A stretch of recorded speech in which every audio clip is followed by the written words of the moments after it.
Hello friends, আজকে আরেকটা নতুন রেসিপি নিয়ে চলে এসেছি। পাস্তা। সবার বাড়িতে পাস্তা হয়, কিন্তু আমার বাড়িতে কিভাবে আমি রান্না করি সেটা শেয়ার করছি। এখানে পাস্তাটা সেদ্ধ করে রেখেছি। ক্যাপসিকাম আছে, পেঁয়াজ আছে, গাজর আছে। এখানে সোয়াবিনটাও ভিজিয়ে রাখা ছিল, নিগড়ে জলটা বের করে ওটা রাখা আছে। দুটো ডিম।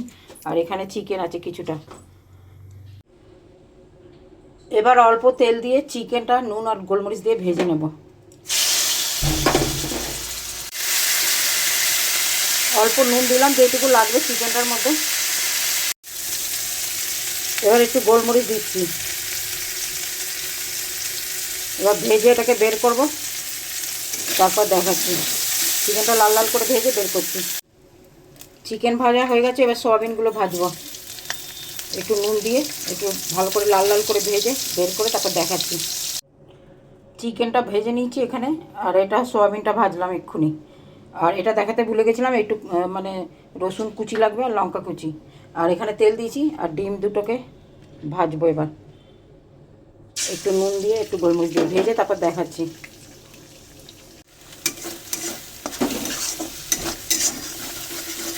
ডিমটা ভাজা হয়ে গেছে, এবার ডিমটা বের করে আবার তেল দেবো।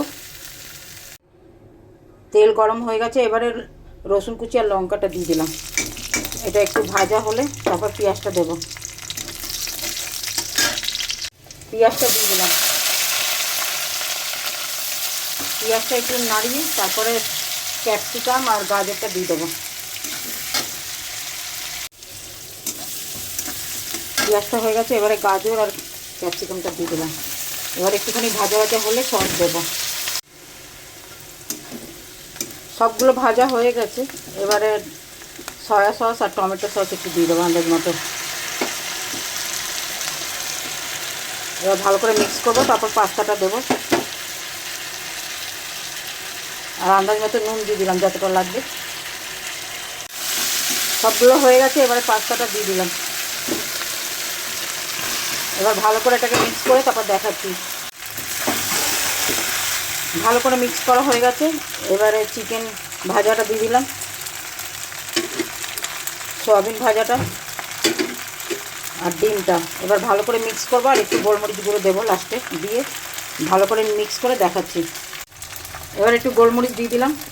এবার ভালো করে এটাকে মিক্স করবো। হয়ে গেছে পাস্তা। তোমরা নিজের বাড়িতে কেমনভাবে বানাও সেটা বলবে। আমার মতো কে কে বানায় কমেন্টে জানিও। আমার বাড়িতে কিভাবে আমি পাস্তা বানাই, আমার বাড়িতে সবাই এটা খেতে ভালোবাসে, সেই রেসিপিটা আমি শেয়ার করলাম। সবাই দেখে বলো কেমন হয়েছে। আমার মতো কে কে রান্না করে সবাই কমেন্টে জানিও। আমার রান্না কেমন লাগে তোমাদের সেটা কমেন্টে জানিও। দেখো কেমন হয়েছে, সবাই জানাবে কিন্তু।